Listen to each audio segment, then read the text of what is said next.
projecteur sur l'Afrique qui bouge à travers les innovations et les expériences qui font bouger les nids. Une occasion de réfléchir aussi sur la marche de l'Afrique avec notre invité, c'est l'heure d'Initiative Africa. Comme vous le découvrez sur vos écrans, notre émission fait peau neuve pour son 20e anniversaire.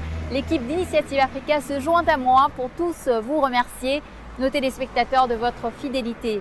De plus, nous tournons aujourd'hui depuis le quartier européen de Bruxelles où nous irons à la rencontre de Georges Rebelo Pinto Chicotti, nouveau secrétaire général de l'OEACP, pour une interview que vous découvrirez dans notre prochaine édition d'Initiative Africa. Tout de suite, voici le sommaire de votre magazine.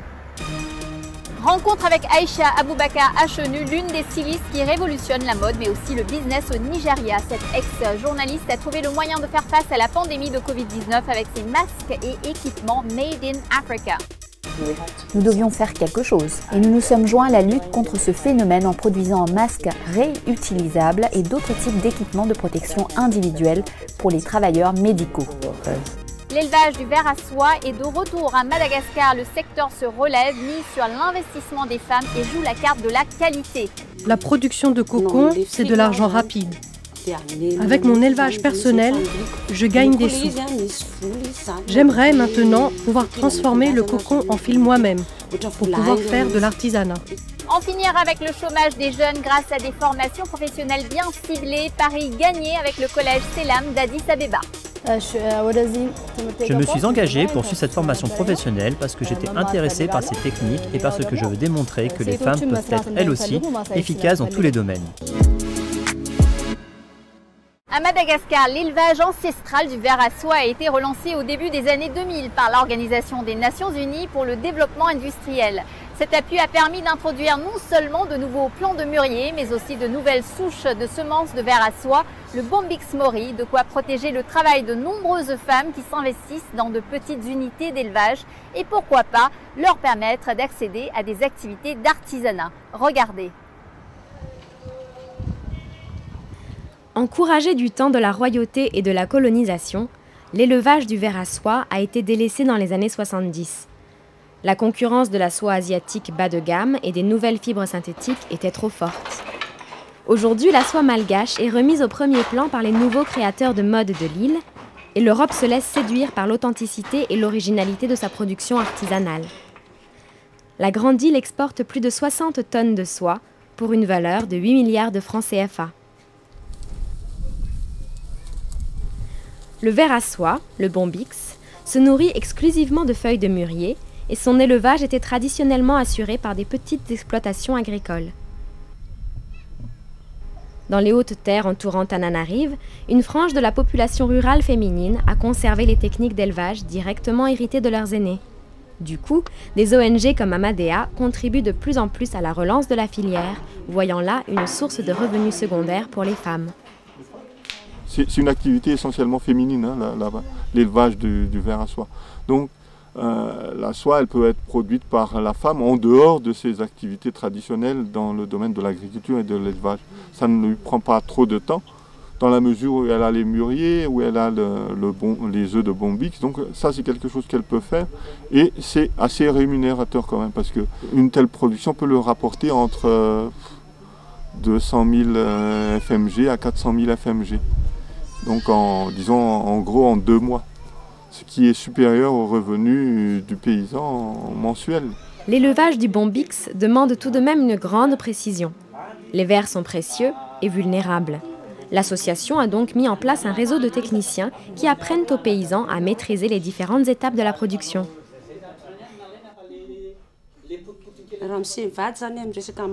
J'élève des vers à soie depuis longtemps, mais j'aimerais approfondir ça. Et donc, je suis la formation dispensée ici. Je me rends compte qu'il y a beaucoup de choses différentes entre mes habitudes et l'élevage tel que l'on me l'explique ici. Par rapport au rendement que l'on peut atteindre,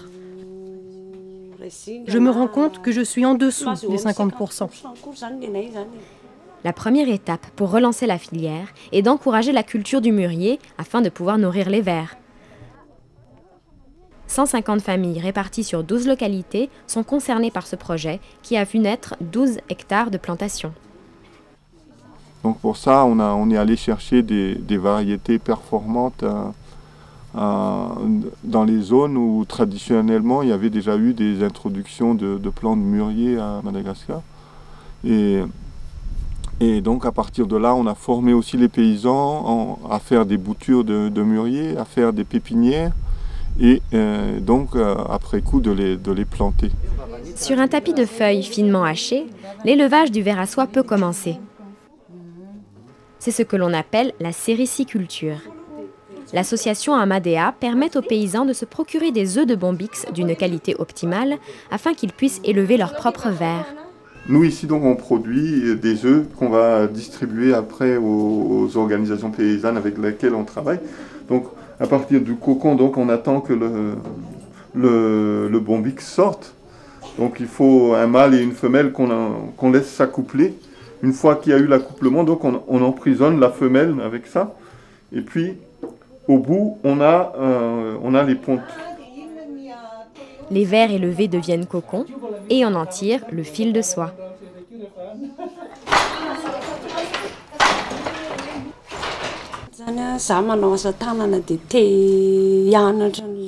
La production de cocon, c'est de l'argent rapide.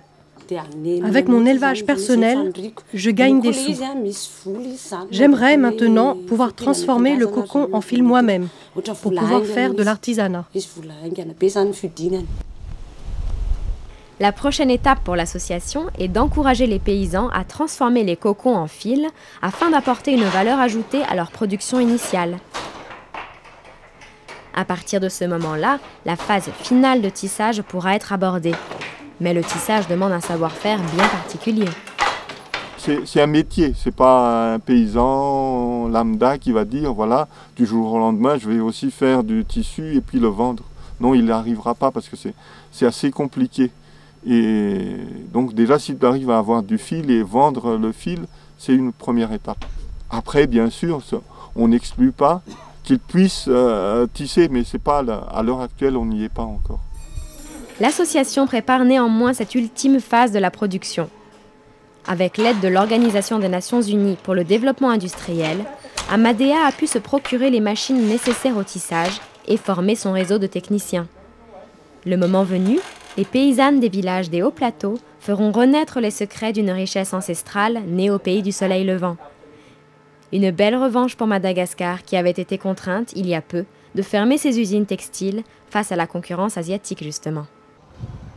Je vous le disais en titre, notre invitée du jour est une styliste fascinée par le potentiel de la mode et du design, une créativité qu'elle a mise à contribution avec son usine pour faire face à la crise du Covid-19 au Nigeria, en fournissant ce qui est devenu une priorité nationale, des équipements pour se protéger du virus et fournir les hôpitaux. Notre journaliste Hugo Uyana l'a rencontrée à Lagos. Aïcha Aboubakar Achonou, vous êtes la présidente de Fashion Spaces Garment Factory et votre entreprise a déjà été en première ligne fournissant des masques et d'autres équipements pendant la pandémie de Covid-19. Comment avez-vous géré la situation ? Eh bien, le Covid-19 est l'une des expériences les plus traumatisantes que j'ai jamais vécues. Je ne pense pas avoir vécu quelque chose comme ça auparavant. Je le vois pour moi-même et ma famille et les gens proches de moi. Mais nous avons dû continuer à faire bouger les choses. Nous devions faire quelque chose. Et nous nous sommes joints à la lutte contre ce phénomène en produisant un masque réutilisable et d'autres types d'équipements de protection individuelle pour les travailleurs médicaux. Comment avez-vous commencé à travailler pour les fournitures médicales en premier lieu ? Avant la pandémie, l'usine de confection produisait déjà des tenues professionnelles pour les hôpitaux et des combinaisons pour les organisations d'ingénieurs. Nous avions donc l'expertise, mais nous ne produisions pas de masques en soie à l'époque. Pendant cette période, nous avons réorganisé l'usine pour nous concentrer sur la production de masques. Nous avons augmenté nos chaînes de montage et avons pu ainsi produire environ 360 000 masques et 60 000 combinaisons établies. Quels sont les principaux défis auxquels une entreprise de textile est confrontée au Nigeria aujourd'hui ?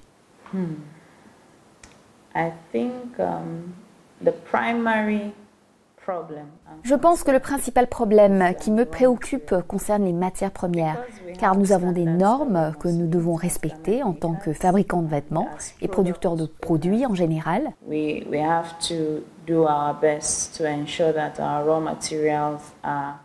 Nous faisons de notre mieux pour nous assurer que nos matières premières sont d'un niveau de qualité attendu par nos clients.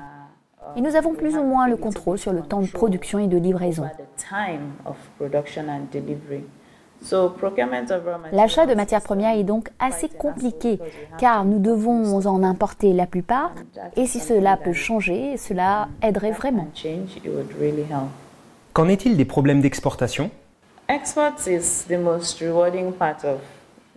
Les exportations sont vraiment la partie la plus gratifiante de l'industrie manufacturière gouvernementale, mais les défis retournent toujours sur les matières premières, les processus d'approvisionnement, les délais, la qualité. Nous devons donc encore importer pour nous assurer que nous obtenons la qualité et les normes que nos clients demandent. Car pour exporter vers d'autres pays africains et d'autres continents, nous avons des réglementations que nous devons respecter. Il existe des certifications que nos produits doivent être en mesure de répondre sur la base de l'approvisionnement et aussi à toute la chaîne d'approvisionnement des matières premières, à la façon dont il a été produit, dans quelles conditions ils ont été produits, afin d'avoir un excellent produit qui répond à toutes ces normes. Quelles idées souhaiteriez-vous mettre en avant concernant la circulation des marchandises à l'intérieur des frontières africaines ?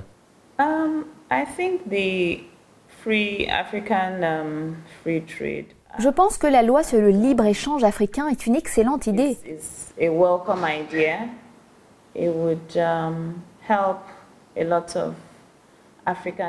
Cela aiderait beaucoup d'entreprises africaines à travailler ensemble. Donc ce que je dirais, j'appelle les Africains à commencer à se fréquenter et à travailler ensemble.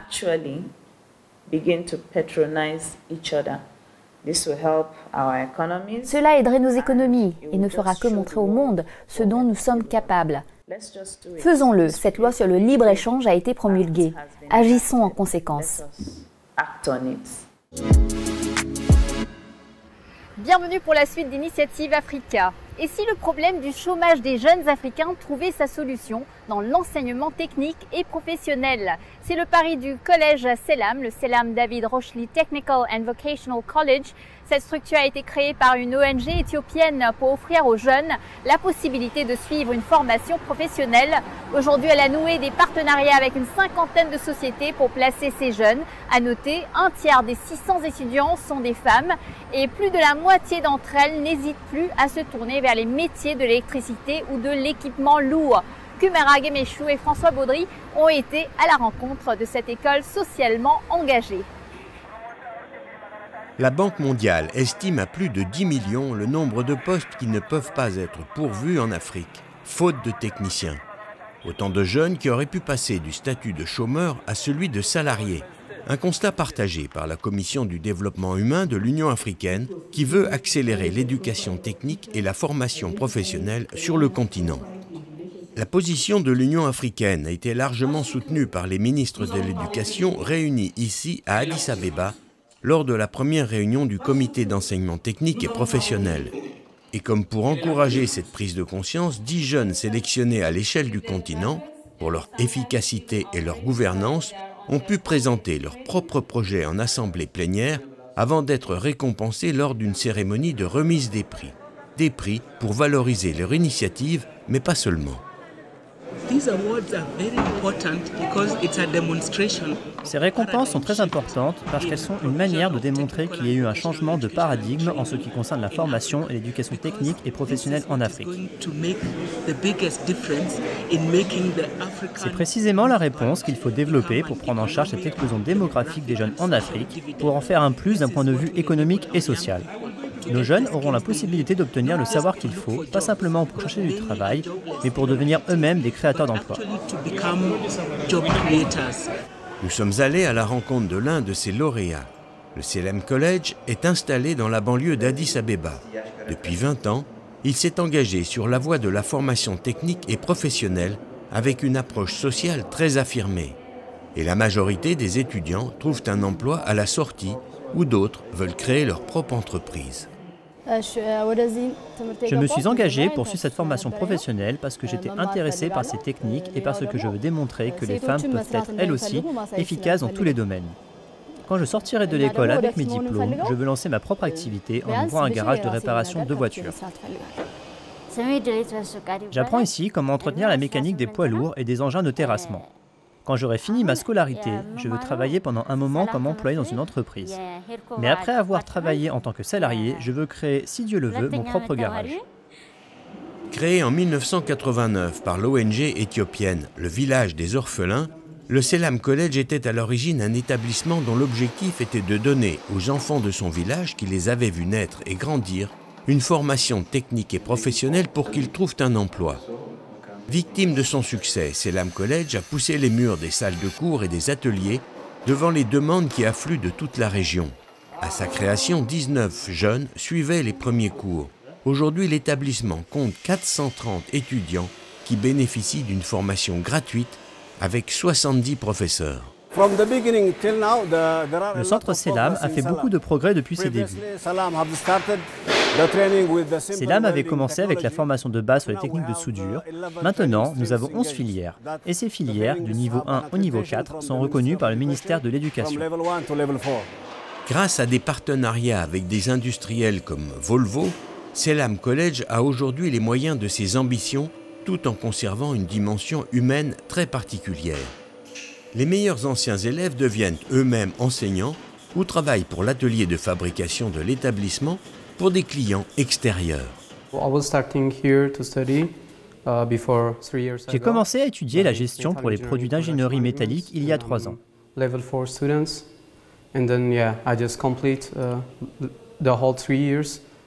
À la fin de ce cursus, j'ai décroché mon diplôme d'évaluation nationale.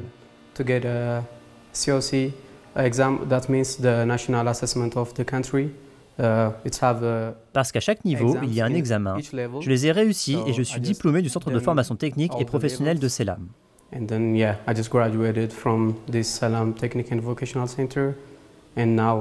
viens de commencer à travailler sur cette machine. S'il n'est pas facile d'être accepté dans l'établissement, très convoité aujourd'hui par des centaines de jeunes Éthiopiens, les dirigeants du collège veulent aussi donner la chance aux filles, souvent absentes de ces métiers techniques. Nous sommes très attentifs au rôle des femmes parce qu'en Éthiopie, dans la plupart des cas, les femmes restent à la maison. Nous faisons tout pour persuader les femmes qu'elles doivent venir s'instruire et suivre des formations techniques. Au Kenya, en République démocratique du Congo, au Sénégal ou au Botswana, les histoires comme celle du Selam College se multiplient dans toute l'Afrique. Souvent parties d'un groupe de jeunes décidés à échapper au chômage, elles font bouger les lignes et réussissent à mobiliser peu à peu les acteurs économiques et politiques.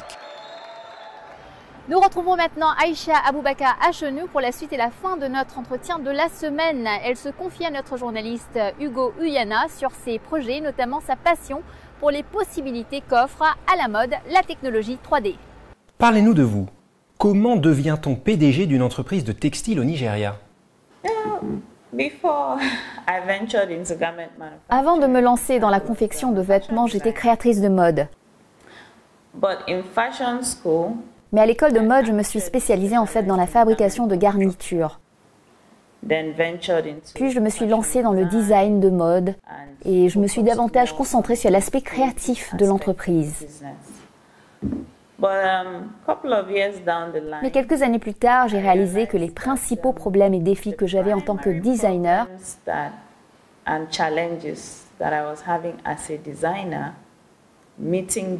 respecter les délais, produire les collections au bon moment, étaient liés à l'approvisionnement en matières premières et à la production répondant aux normes.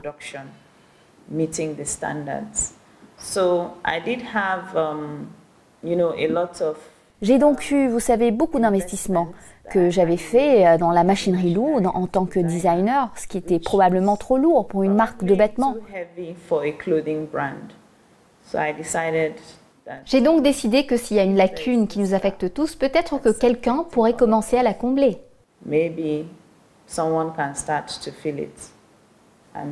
Et c'est ainsi que Fashion Space Garment Factory est né. D'où vous est venue l'inspiration?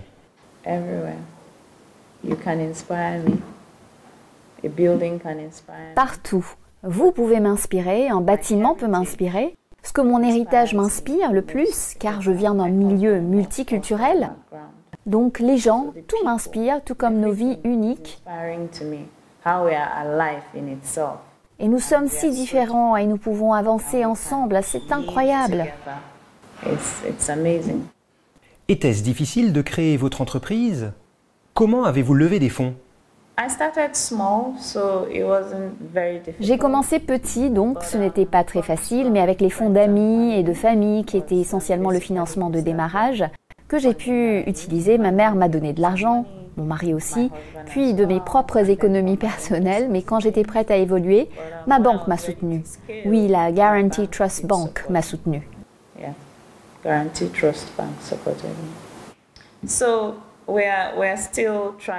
Donc, nous essayons toujours d'arriver là où nous voulons être. La capacité quotidienne que nous cherchons à atteindre fait évoluer la taille de l'usine de manière à ce qu'elle soit bénéfique aux concepteurs indépendants, aux grands fabricants, acheteurs et sociétés commerciales.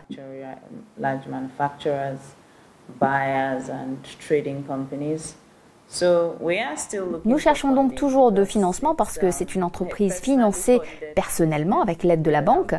Mais nous recherchons toujours plus de financement à grande échelle. Nous espérons donc que quelque chose arrivera et nous pourrons offrir ce service qui fait défaut.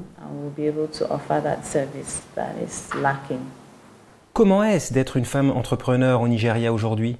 Rencontrez-vous beaucoup de préjugés?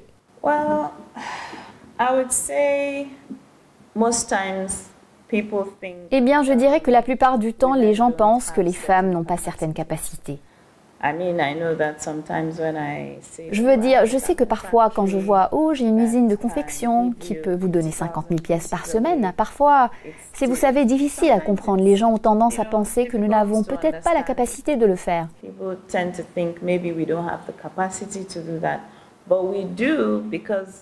Mais nous le faisons parce que nous avons des systèmes de soutien, nous avons des organisations que nous avons rejointes, nous avons construites pour être plus productives. Et certains des défis biologiques qui sont dans les têtes de certaines personnes ne nous limitent pas vraiment en tant que tels, parce que les programmes d'intrapreneuriat des femmes africaines, j'en suis membre et je sais que beaucoup d'opportunités m'ont été offertes grâce à cela. Et puis l'Association des créateurs de mode du Nigeria a également fait un excellent travail avec nous. Donc je pense que nous avons juste besoin d'un peu plus de sensibilisation pour que les gens sachent que nous avons la capacité de le faire et nous faisons preuve de diligence raisonnable dans nos entreprises.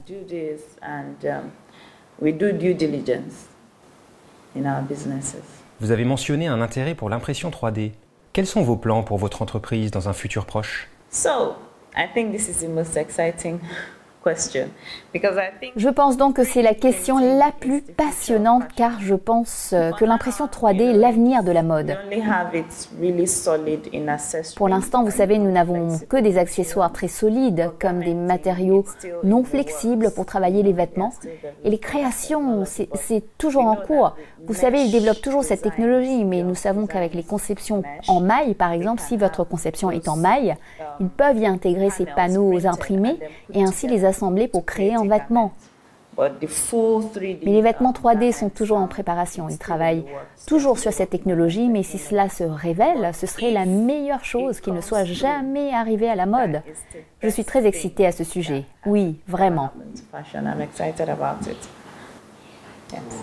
Comment verriez-vous votre entreprise à l'avenir?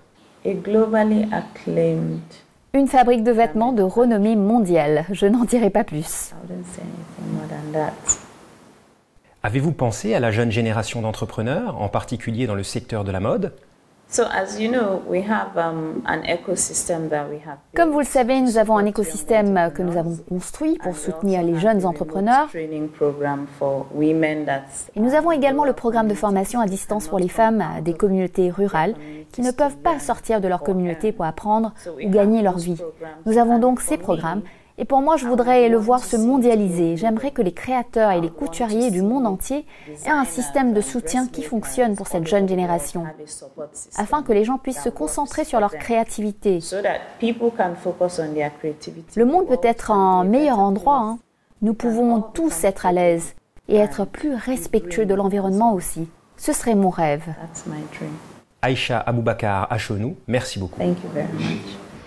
Voilà, Initiative Africa, c'est fini pour aujourd'hui. Vous pourrez retrouver les émissions sur nos chaînes Facebook, Vimeo et YouTube. N'hésitez pas à nous suivre sur notre nouveau compte Twitter @AfricaShows et bien sûr, likez, partagez, commentez avec le hashtag Initiative Africa TV Show. Et n'oubliez pas, la semaine prochaine, même chaîne, même heure, je vous donne rendez-vous avec Business Africa. Et ne ratez pas la prochaine édition d'Initiative Africa où nous irons à la rencontre de Georges Rebelo Pinto Chikoti, nouveau secrétaire général de l'OEACP. Interview tournée ici dans le quartier européen à Bruxelles. Prenez soin de vous et salut à tous.